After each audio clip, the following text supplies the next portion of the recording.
Quiero saludar con mucho cariño y de verdad con profunda admiración a Aristóteles Núñez, especialista en finanzas, ex jefe del Servicio de Administración Tributaria y con una gran empresa, ANS Consulting, que hace todo tipo de estudios en función de pues, los dineros, básicamente.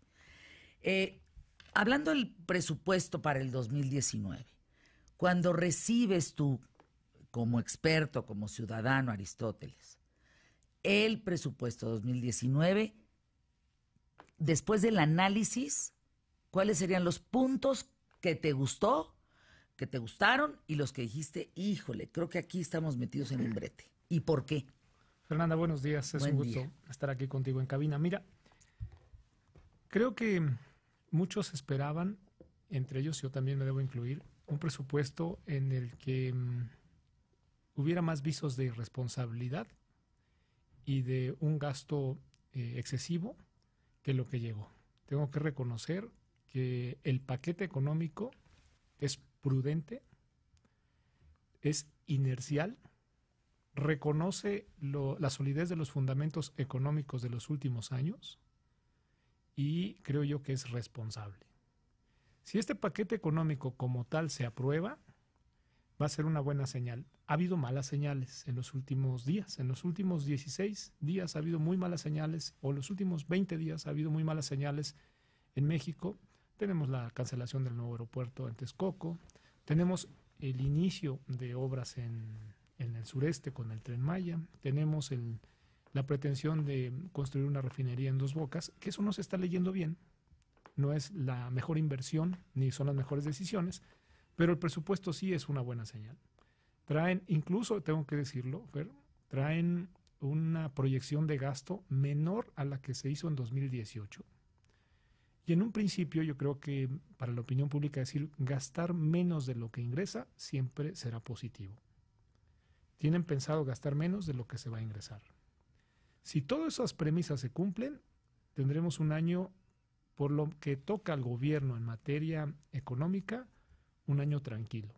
Faltaría ver cómo sorteamos todo el embate del entorno internacional. Hay factores de riesgo. En los criterios generales de política económica de este paquete vienen claros esas variables de riesgo y esos factores. Habría que estarlos cuidando día con día. Uno de ellos es el tipo de cambio, la fortaleza del dólar contra todas las divisas. Otro es esa astringencia que tiene Estados Unidos en la fortaleza económica que tiene Estados Unidos y que provoca que las economías emergentes dejen de ser atractivas para los capitales extranjeros. Otra es las tensiones geopolíticas que se dan en el mundo. Y otra es la aprobación de los acuerdos comerciales hasta ahora firmados y que falta que los aprueben los congresos. Pero sí te tengo que decir, creo que el paquete fue un paquete prudente, responsable, inercial y que reconoce la solidez de las finanzas públicas de México.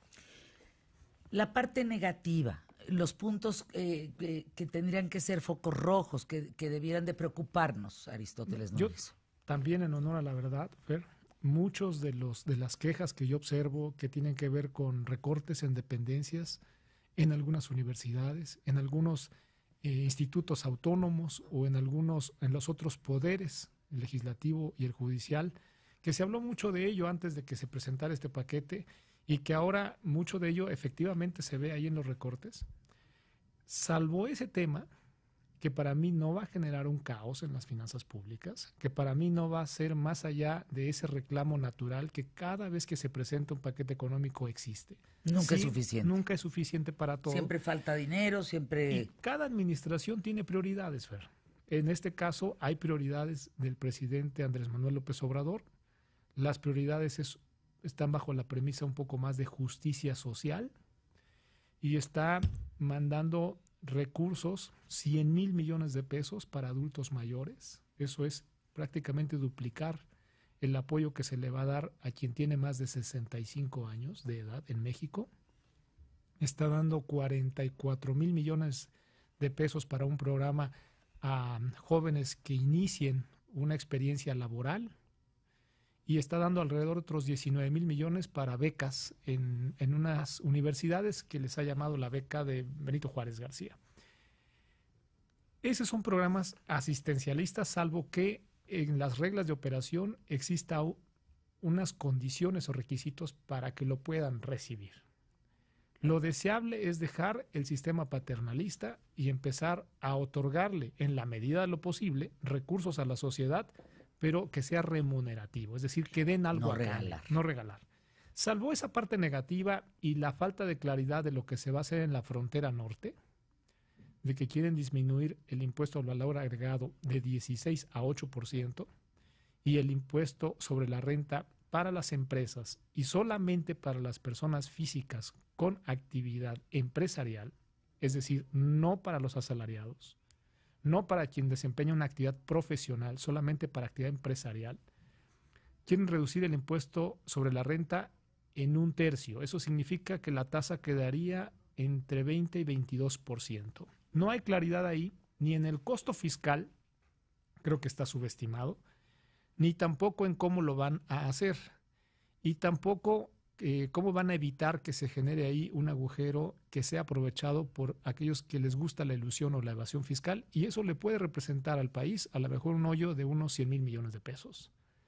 Esa parte es la que tenemos que cuidar, con independencia de mi opinión, Fernanda, de que por qué se privilegia con menores tasas la frontera norte, que tiene mayor empleo, que tiene mayor poder adquisitivo, que tiene mejores condiciones de vida, y no en la montaña de Guerrero, de Oaxaca, en Michoacán, aquí en Puebla, en Chiapas, donde la pobreza es extrema y donde se requieren los apoyos también. No encuentro la justificación, sin embargo, pues son las prioridades del presidente y esas prioridades están consignadas en el presupuesto. Ahora, bien dices, es un presupuesto destinado a la ayuda social. Sí. Al desamparado, al que no tiene trabajo, al que es mayor, regalarle. Sin embargo, la cultura, la educación, la salud, el medio ambiente, la fiscalía, la marina, en fin, ¿todo esto no es prioridad dentro del presupuesto? Para Andrés Manuel, lo que se observa, y no es que lo esté criticando ni tampoco le estoy dando su razón, sino simplemente estoy tratando de escribir lo que se ve en los números en este paquete económico, que por cierto va a aprobarse de manera, le llaman fast track, lo van a aprobar muy rápido. Lo que se observa es justicia social, más que otro tipo de políticas públicas, y que aquí hay una ausencia de política industrial, hay una ausencia de políticas económicas, hay una política de justicia social, hay que dar dinero a la sociedad, hay que repartir dinero a la sociedad. Eso creen que va a incrementar lo que le llaman los técnicos demanda interna, es decir, consumo, y eso puede mover la economía. Sí, sí es cierto. ¿Nos va a aguantar mucho tiempo eso? No, no creo. Sí, esa es la prioridad del presidente y las otras no necesariamente. Trae, por ejemplo, una muy buena dotación presupuestal prevista para la Secretaría de la Defensa Nacional. ¿Por qué? Porque en ese programa está descansando el presupuesto para la Guardia Nacional, que prácticamente estará descansando en las fuerzas militares, en las Fuerzas Armadas. Yo creo que nos hemos equivocado en los últimos 12 años en la estrategia de combate a la inseguridad y al crimen organizado. Y creo que esta vez nos vamos a volver a equivocar. La estrategia para combatir la inseguridad y el crimen organizado ni es cuestión de dinero, ni es cuestión de más policías, ni es cuestión de una estrategia nacional. Es una estrategia regional. Son atípicos, son asimétricos los fenómenos de criminalidad por zona. Es decir, no es lo mismo la criminalidad que hay en Lázaro Cárdenas con la que hay en Ciudad Juárez, con la que hay en Tijuana, la que hay en Reynosa, o la que hay en Sinaloa o en Durango, o en Veracruz. Son totalmente, Tamaulipas, son totalmente el modus operandi distintas. Es distinto. Son distintas las causas de mercado, porque hay que decirlo, hay causas de mercado. Son distintas las condiciones de flujo de mano de obra, que son los que reclutan los grupos de crimen organizado. Son distintas la materia prima, el uso de armas o municiones, y también son distintos los flujos rentísticos. Y eso obliga a tener estrategia focalizada. Tener personal que sea experto en investigación criminalística. Por zona. Por zona. Y creo que probablemente nos volvemos a equivocar. No se trata de más policías, porque no vas a poder tener un policía por cada ladrón o por cada criminal. Eso no es factible. Lo que necesitamos es ser un poco más inteligentes en la estrategia. Para irnos a pausa, te preguntan, Aristóteles Núñez, entiendo que nos vamos a endeudar más o menos 600 mil millones de pesos. Poquito más, ahorita lo platicamos rezando de pausa. Y si eso es grave, no grave, si se suma a lo que está, o sea, ¿dónde nos coloca eso? Mira, como gobierno central, como gobierno federal, nos vamos a endeudar 598 mil millones de pesos más en el 2019. Y la CFE, la Comisión Federal de Electricidad, y Pemex se van a endeudar alrededor de otros 230 mil millones de pesos. Sí, se van a endeudar. Están solicitando la autorización al Congreso para esa deuda, se las van a dar, y eso va a incrementar la deuda entre 720 y 725 mil millones de pesos en un año. Eso representa un margen de, miren, tenemos una deuda de 10 billones y nos vamos a endeudar 700 mil millones, es como un 7%. Términos nominales reales. O sea, no es grave. Grave es la deuda. Lo aguanta el país. Sí lo aguanta. Sí lo aguanta el país. Hay que decirlo, sí lo aguanta. El tema está aquí en que el presidente había dicho que no nos íbamos a endeudar. Yo creo que ganó la ortodoxia y la disciplina, en el sentido de que te hace falta deuda. Bueno, pues vamos a una pausa, regresamos. La apuesta es básicamente militarización, proyectos, control político, en fin, hay mucho que se puede leer en ese presupuesto y que regresamos a platicar más aquí en ¿Qué tal, Fernanda? La deuda, dicen en redes sociales, Aristóteles, te preguntan, ¿no es grave entonces endeudarnos con 700 mil millones de pesos? No lo es. No es un indicador que cause ni conflicto ni sea tan controvertido. Es un indicador que está dentro de los parámetros. Las finanzas públicas aguantan ese techo de endeudamiento.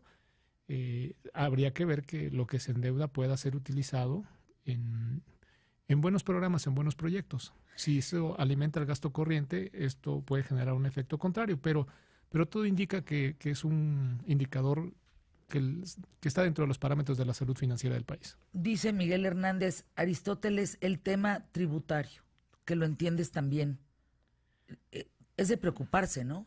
Así te pregunto. Pues mira, yo le digo que no, porque si nosotros revisamos cómo va a estar la recaudación tributaria, hay que verlo en diferentes sentidos. Uno, se está sobreestimando o subestimando la recaudación para el 2019.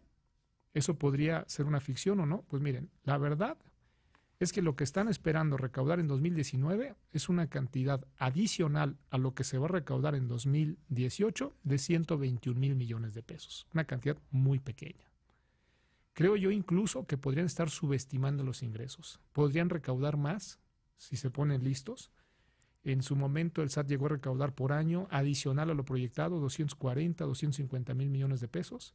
Y ahora solamente están previendo 121 mil millones de pesos. Pero a ver, me detengo ahí tantito. Entonces, ¿de dónde van a sacar para mantener a todos los adultos mayores, a los ninis, ¿de dónde? Precisamente yo te daría dos explicaciones y regreso al tema de los ingresos. Para contestar tu pregunta es de los recortes que están haciendo y también del endeudamiento. De ahí hay recursos. Mira, Fer, el presupuesto alcanza casi 5.8 billones de pesos. Hay que decir 5.8 millones de pesos. Y lo que traen los proyectos prioritarios el presidente Andrés Manuel López Obrador son cerca de 260 mil millones de pesos. Es una cantidad realmente manejable. Yo siempre dije que a este país le alcanzaba para 200, o a las finanzas públicas, para 250 mil millones de pesos para cierto tipo de programas, que lo deseable es que esos programas sean remunerativos, no asistenciales. El presidente decide hasta ahora que sean asistenciales, ojalá después sean remunerativos o tengan una contraprestación. Pero regreso a los ingresos. El paquete no incluye ninguna reforma a la ley del impuesto al valor agregado, ninguna reforma a la ley del impuesto sobre la renta, ni a la ley del IEPS. ¿Qué quiere decir eso? Que en regularmente, cada vez que entregas un paquete hay unas reformas o adiciones a las leyes que te permiten o perfeccionar las facultades de la autoridad o modificar parámetros de los impuestos en México. No se incluyó ese decreto misceláneo y, por tanto, no hay mayor discusión ni en IVA, ni en ISR, ni en IEPS. Para aclararlo hacia la opinión pública. Los que hoy están pagando impuestos a las gasolinas, que fue un tema de campaña, si deberíamos o no pagar el impuesto a la gasolina, y que eso encarecía la gasolina, y que por qué una gasolina de 20 o 21, sépalo, lo van a seguir pagando. No va a haber una disminución en el valor de las gasolinas, ni va a haber una disminución en el valor de los impuestos a la gasolina. De hecho, están estimando recaudar 269,000 millones de pesos en el impuesto a las gasolinas y al diésel el próximo año, que es más o menos lo que se van a gastar en los proyectos prioritarios del presidente Andrés Manuel López Obrador para los adultos mayores y los jóvenes. O sea, de ahí va a salir. De ahí sale. Y la verdad es que a esa donde voy, que se dieron cuenta que necesitan los recursos y necesitan de estas medidas de recaudar impuestos. Por otro lado, hay un cambio en la ley de ingresos en el que están quitando la compensación universal de IVA. ¿Eso qué significa? Que si tú tenías un IVA por solicitar la devolución al SAT, porque habías pagado más IVA del que habías cobrado, antes o hasta el 2018 lo podías compensar contra un pago del impuesto a la renta. Eso a partir del 2019 no va a ser posible. ¿Y entonces sí, cómo lo van a recuperar vía una solicitud de devolución, que es un poco tardada, llega a tardar pues 180 días, 6 meses. No, bueno, eso está de broma, sí, ¿no? Sí. Eso es una muy mala broma. A algunos les va a doler, pero pues ¿qué te digo, Fer? Así son las disposiciones fiscales que se han aprobado, no en este año, sino en los últimos años, ¿eh? Ahora. Y me tocó algunas aplicarlas. Pues sí, queda claro. Pues sí. Además, fuiste artífice también entonces, de este tema. UNAM, recorte de 6.2%. Politécnico, recorte de 4.7%. La UAM, 7.6%. Aumenta la publicidad oficial. Esto es muy importante, Aristóteles, 54%. Si ya veníamos mentando madres de la publicidad del sexenio de Peña Nieto, basándonos, vaya, la CEP, acuérdate lo que se gastó en ese sentido, pues imagínate un 54% más. Corrobora desde mi humilde opinión que el presidente Andrés Manuel López Obrador estará en campaña todavía los próximos 3 años para volver a estar en la boleta y poderse quedar 12 más. Pero en fin, Sedena aumenta 11%, 11.3%. Ahora, ¿por qué se recorta tanto a las universidades? ¿Qué les significa esto? Cultura por los suelos. Y alguien de Morena, ayer le pregunté en la noche a alguien de Morena, le dije, oye, están recortando la cultura. Y dices que ¿por qué le vamos a dar dinero a un país tan inculto? Esa fue textual la respuesta que yo recibí ayer de alguien del partido de Morena, importante puesto, por cierto. La pregunta creo que fue muy atinada, correcta. ¿A quien se la hiciste? No. Si le preguntas al de Morena, era lógico que te esperas una respuesta de esas. ¿Sabes? Los cuates están llenos de ignorancia. La verdad hay que decirlo. Y esa ignorancia la utilizan para engañar. Y nos han estado engañando. Mira, es lamentable que se recorte el presupuesto en las universidades. Sí lo es. ¿Qué lo justifica? Una prioridad del presidente Andrés Manuel López Obrador. Quiere ayudar a los adultos mayores. Esa es su prioridad. Esa es su prioridad. Y eso, la gente de 65 en adelante, viva Andrés Manuel. Eso es rentable socialmente, electoralmente sí lo es. Ahora, le quita parte del presupuesto a las universidades, pero se lo da a los jóvenes. El presidente está apostando a mantener una base que lo apoya, alimentada, para lo que siga.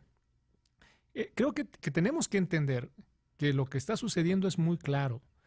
También hay que decirlo, Fer, en años anteriores, en administraciones anteriores, yo me imagino que en los equipos hacendarios y en los ánimos de algunos que mandaban en presidencia, siempre hubo la intención de hacer recortes presupuestales y quizá lo políticamente correcto no los dejó hacerlos. Aquí el presidente Andrés Manuel tiene el Congreso, tiene 30 millones de votos que lo eligieron presidente, se siente poderoso, es poderoso, lo va a hacer. Lo va a hacer. Ya lo probaron, de hecho, en la Comisión de Hacienda y lo van a probar en la tarde en el Pleno sin mayor problema. Pero 50 millones no estuvieron con él. No, yo estoy dentro de esos 50 millones. Pero 30 sí. También. Y de esos 30 que fueron a votar, nos ganaron a los que no estábamos con él y nos ganaron por mucho. Y esto es de respeto. Claro. En la democracia hay que respetar a las mayorías, aunque estas sean ignorantes. Queda claro. Sí. la respuesta que recibo ayer a mí me deja, de verdad, me quedé petrificada. ¿Cómo quieres darle presupuesto a la cultura en un país inculto? Dije, cabrón, o sea, híjole, o sea, Pues así son. ha sido más clarito, ¿no? Así que son. el agua. Ahora, aumento del salario mínimo. ¿Por qué en la frontera más que aquí y en la frontera además le estás quitando un impuesto que acá no? Cuando entiendo que la vida cuesta en todo México, pues norte, sur, centro, este, oeste, o sea, ¿por qué unos más, por qué otros menos? Mira, yo creo que el tema está también muy claro, Fer. En la frontera norte los costos de la vida son mayores a los del centro del país. Temas de clima, por ejemplo, hace que consumas mucho más energía eléctrica a un costo más alto. Temas de competencia económica, es decir, es más fácil que te ganes desde 8 hasta $13 en el trabajo menos bien pagado en Estados Unidos y tienes que ser competitivo. Aún así, con esos 176 pesos que se pretenden pagar el próximo año, no vamos a ser competitivos, pero de alguna manera tratas de mejorar la referencia para los sueldos en la frontera. Y eso es lo que están tratando de explicar. En la frontera norte hay mejor poder adquisitivo y tenemos que ser más competitivos ofreciendo mejores salarios. Y ahí yo hago otro apunte para que la sociedad o la opinión pública reconozca lo siguiente. Los salarios mínimos o la remuneración salarial para un empleado no se acuerda ni con los empresarios, ni con los sindicatos, ni tampoco por decreto. Remunerar mejor o pagar mejor a los empleados o los trabajadores debe ser resultado o consecuencia de una mayor productividad.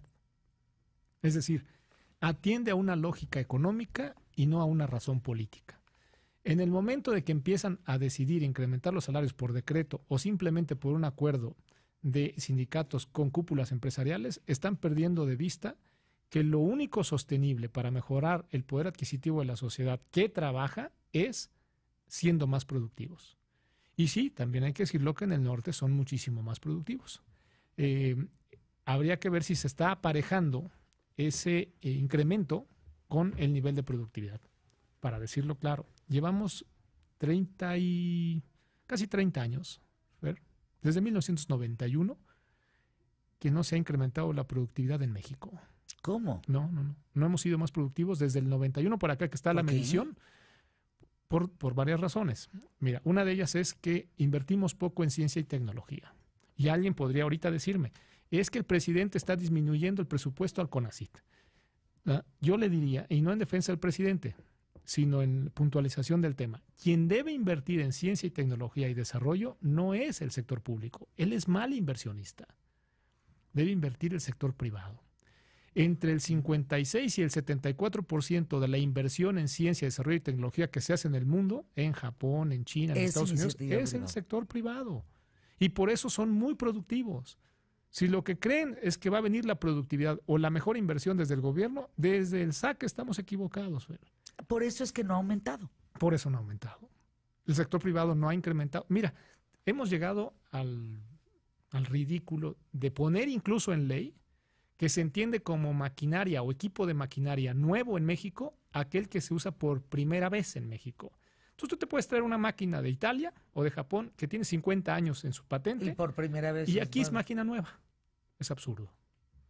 Y para ello ya tienen un subsidio. Así estamos. ¿Cómo no sabemos de estas tripas? Pues está en la ley y así lo han peleado los propios empresarios. La verdad es que maquinaria o tecnología nueva es aquella que tiene un registro en la patente de no más de 5 años o que está en proceso de registro su patente y eso te hace que seas más productivo.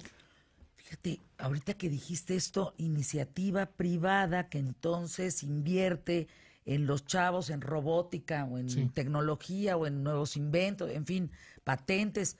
Digo, y también los deportistas. Sí.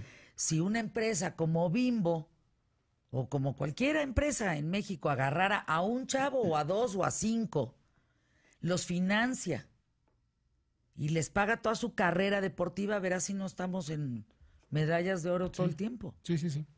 A veces nos equivocamos también. Mira, si tú revisas un poco, recuerdas un poco cuál fue la oferta de los 3 candidatos a la presidencia de la República, en la inversión en ciencia y tecnología. Recuerdo uno de ellos. Dijo que él se iba a encargar de que todos los niños en las escuelas tuvieran tablets y celular. ¿Y eso qué? Eso no es tecnología. No, claro que no. Tecnología es tener desarrollo, diseño de la nueva maquinaria que se va a requerir en el futuro. Claro. Pasemos a ser diseñadores y fabricantes de nueva tecnología y no consumidores de tecnología que solamente manipula la mentalidad de los niños. Claro. Para irnos a pausa, ahorita el Silicon Valley de México es Guadalajara. Y el operador de las ideas de Guadalajara, de ese Silicon Valley que está de veras que arde, de lo importante que está sucediendo, es Monterrey. Monterrey está financiando las ideas que brotan de Guadalajara, pero les falta lana. Tendríamos nuestro propio Silicon Valley competitivamente por donde la veas. Sí. Falta el dinero de la iniciativa privada. Pausa, volvemos aquí en ¿Qué tal, Fernanda? Preguntan Aristóteles Núñez hablando del paquete del presupuesto federal presentado. Varios temas. ¿Son reales las metas de crecimiento, inflación, tipo de cambio planteadas en estos criterios o estamos perdidos? La meta de inflación sí está dentro de las expectativas, incluso que tienen los analistas del sector privado. Las metas de crecimiento también se encuentran dentro de los rangos de lo que traen las expectativas de los especialistas del sector privado. El tipo de cambio que lo están programando en 20 pesos por dólar, creo que está por abajo. Yo creo que va a subir. Y miren, hay que decirlo también, va a subir cada vez que una ocurrencia la materialicen.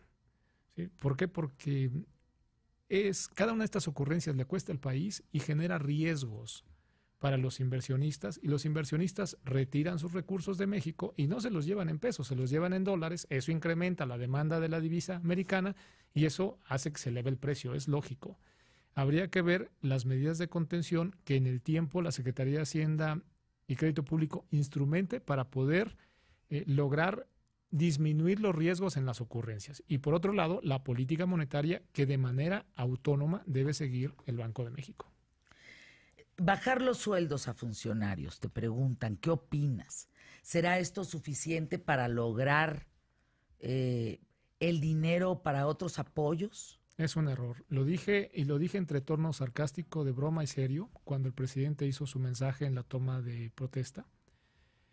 Creo que hay un nuevo concepto de igualdad. El nuevo concepto de igualdad es todos iguales, entonces si no podemos mejorarle los sueldos a los servidores públicos, comparados con los de la iniciativa privada, entonces están proponiendo dos cosas: que se bajen los de la iniciativa privada y bajarle los sueldos a los mexicanos para que todos en el concepto de igualdad ganemos menos. Creo que es un error.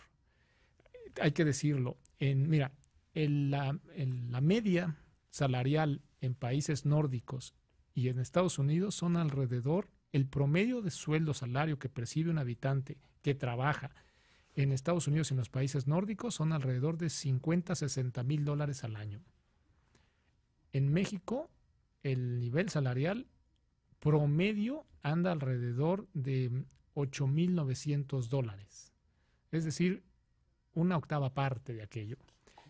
Y además los bajan, pues va a ser muy complicado. ¿Qué es lo que quiero decir con ello? Es muy difícil que podamos alcanzar condiciones de vida que tienen otros países. Primera, si no producimos lo que producen o más de lo que producen otros países, y si no percibimos las remuneraciones de acuerdo a esa producción.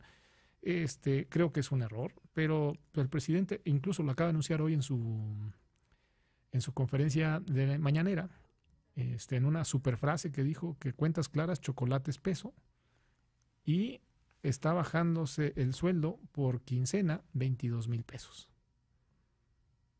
El presidente. Muchos en México estarán contentos porque el presidente es... No, eso es populista por donde lo veas. Pero por eso votamos. Bueno, se lo puse en un tuit al señor presidente: oiga, hay que sacar a 40 millones de pobres, no hacer a 80 más. Somos 53 millones de pobres en México. También lo señalé, que requieren fuente de empleo. El Claro. mejor programa social que un país puede tener para disminuir la pobreza es el empleo. El peor programa social que puede tener un país para disminuir la pobreza es un programa asistencial. Otra pregunta y una, no, es que tienes que regresar, mi querido Aristóteles Núñez. Te preguntan por acá si la desaparición del Estado Mayor Presidencial representa un verdadero ahorro para el gobierno federal, como el tema del avión. No, no va a desaparecer el Estado Mayor Presidencial, lo van a reasignar en otras funciones. No va a representar un ahorro, de hecho trae presupuesto para este año y yo creo que eso fue parte de los anuncios que ya hizo el presidente, entonces no. En el caso del avión presidencial tampoco va a generar un ahorro, es un tema simbólico. El presidente le gusta mucho estos símbolos y dijo que no iba a usar el avión y no lo va a usar. ¿Por qué? Pues porque quiere mandar una señal de que es un presidente austero y que usa aviones comerciales. Se le olvida al presidente que más allá de ser Andrés, es el presidente de México y debe cuidar la investidura. Una de estas, miren, en el avión presidencial, pues sí, alguien dirá, es que era un exceso. Se las compro, es un exceso. Pero había quien pudiera en su momento, ante un riesgo médico o de salud, atender al presidente. Nuestro presidente Andrés Manuel López Obrador creo que tiene 65 años, no está bien de salud y yo no sé si en los aviones comerciales haya alguien con la mínima capacidad de atenderlo ante un riesgo de salud. Va a poner en jaque a la línea aérea, a todos los pasajeros y también al país si le llega a suceder algo. Yo creo que el presidente debe ser prudente, menos necio, más prudente. ¿Crees definitiva la cancelación de Texcoco? Te preguntan Aristóteles Núñez. Yo por salud intelectual diría que no, pero siendo objetivo con la información que se tiene, la va a cancelar, nos va a costar muchísimo. En esa obra ya se invirtieron más de 60,000 millones de pesos que se van a ir a la basura.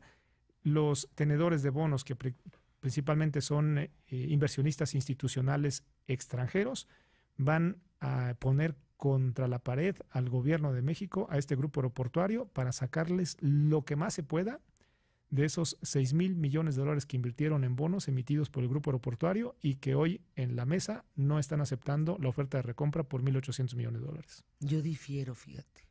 ¿Tú crees que se va a quedar el aeropuerto? Texcoco va. Yo difiero. Pues esa sería una buena noticia. Lo he dicho, ¿desde qué? ¿Agosto? ¿Septiembre? ¿Es buena noticia? Sería buena noticia. Sería muy buena noticia. Yo creo, difiero completamente no le queda de otra. Si lo ponemos en la mesa, no le queda de otra. La cancelación le puede costar unas demandas putrimillonarias. Salvo que los pague. Pero necesitaría de jalón ahorita 9,000 millones. Mira, si pagara, debe 6,000 millones de dólares en estos bonos. Pero son tres... que son 120,000 millones de pesos. ¿De dónde? Si pagara... No, sí los tiene. Te voy a decir por qué. Porque la tarifa de uso aeroportuario le deja libres, de acuerdo al prospecto de colocación que se hizo para la emisión de estos bonos, le deja libres a ese grupo aeroportuario de la Ciudad de México alrededor de 550 millones de dólares al año. ¿Sin aumentar el TUA? Sin aumentar el TUA y sin destinar gastos extraordinarios al mantenimiento y a la operación del aeropuerto. ¿Por qué? Porque traen rentas, venden seguridad y varias cosas, y con eso están manteniendo el aeropuerto. El aeropuerto en las condiciones en las que está, que son pésimas, pero así está. El aeropuerto actual. Esos 500 millones de dólares, si tienes bonos a 30 años, pues mira, en 10 años tendrías 5,000 millones de dólares. ¿Debes 6,000? Sí te da, Fer.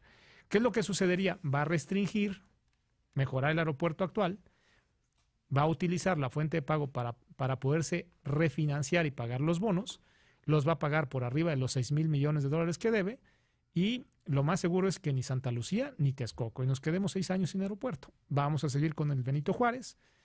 Benito Juárez, que tiene una salida de avión cada minuto. Si hay un desperfecto o un problema en un avión, cada minuto que se retrase es un avión también retrasado en todo el día. Ese es el aeropuerto que tenemos. Les usamos el aeropuerto. Además huele horrible. No, bueno, pues sabemos porque pues, está todo el caquerío ahí. Sí. Caquerío. De nosotros. Otra de las palabras. De nosotros. Exacto. De nosotros. Otra palabrita que me aventé el día de hoy, ¿no? Sí. Pero fíjate, estoy tomando 170, 150 vuelos de avión al año. Y bueno, mi estadística, te vas de espaldas. Pero dice el presidente que el 92% no usa el aeropuerto, entonces está de acuerdo con su medida. También, mire, no vaya a ser que ande comprando por ahí un avioncito de 30 plazas, aunque sea, ¿eh? ¿Tú? Él. Ah, perdón. No, yo no. No. Yo soy la de los sueldos, acuérdate. Castigados. Castigados. Okay. No, mira, yo creo que muchas cosas ojalá pudiera reconsiderarlas el presidente. Sí, sin duda. Ojalá lo haga. Si no lo hace, pues mira, ya nos dejó claro. El presidente no ha cambiado de opinión, pues desde que yo lo conozco. ¿Hace cuánto lo conoces? Desde hace 18 años, ¿no? Antes no lo conocía. Cuando fue jefe de gobierno, que por cierto no hizo locuras. Y después 12 años en campaña. Lo estoy viendo en la televisión, en la conferencia mañanera. Perdónenme, no hay cuerpo. Se los dice en serio alguien que tiene ritmos muy complicados de vida. Está cansado el presidente. Se ve cansado. Sí, y van 18 días. Sí. ¿Y saben qué? Porque mira, si lo único que hicieras es te levantas a la conferencia mañanera, te vas y te echas tu chilaquil, ¿no? Y luego te vas y te echas un sueñito. Y por ahí de la 1 de la tarde arrancas, ahora todavía. No, de ahí agarra un vuelo, del vuelo se va, viene, torna, vira. Eso no lo va a aguantar. Les dije, los reporteros que están cubriendo la fuente, que no les están pagando extra, por cierto, tienen que hacer notas en relación a esto sin costo. Los reporteros ya no aguantan. Ya están dados en 18 días. Pues mira, yo, en mi deseo legítimo... Sí, que salga adelante. Yo prefiero que el presidente lo conserve la salud mucho tiempo y no vaya a llegar un tarado a suplirlo. La verdad es que las tribus de Morena van a despedazar este país ante la falta de quien los aglutina, que es Andrés Manuel. El otro día estábamos viendo la posibilidad. Bueno, es decir, si Andrés Manuel no estuviera, ¿quién está? Batres. No, ya no, porque eso era antes del 1 de diciembre. Ahora sería Olga Sánchez Cordero y tendría que convocar en breve tiempo a elecciones el Congreso. Sí, pues, sería la secretaria de Gobernación. Está cansado. Señor presidente, se ve usted cansado. Por favor, queremos un presidente sano, pues, descansado. Sería una tragedia. No nos puede hacer usted eso. Y se ve enojado el día de hoy. Y se ve ya muy encanijado, ya no está bonito el tema. Eso, pues es que se bajó el sueldo. Pues quien que se baje el sueldo está contento. Pues ¿No? Gracias, Aristóteles Núñez, por estar con nosotros. A la orden. ¿Próximo año juntos? Con mucho gusto. Vamos a San Miguel. No seas así. Sí, te mandaron saludos. Vamos a montar una función de lucha libre en San Miguel. Esta vez yo voy de pareja.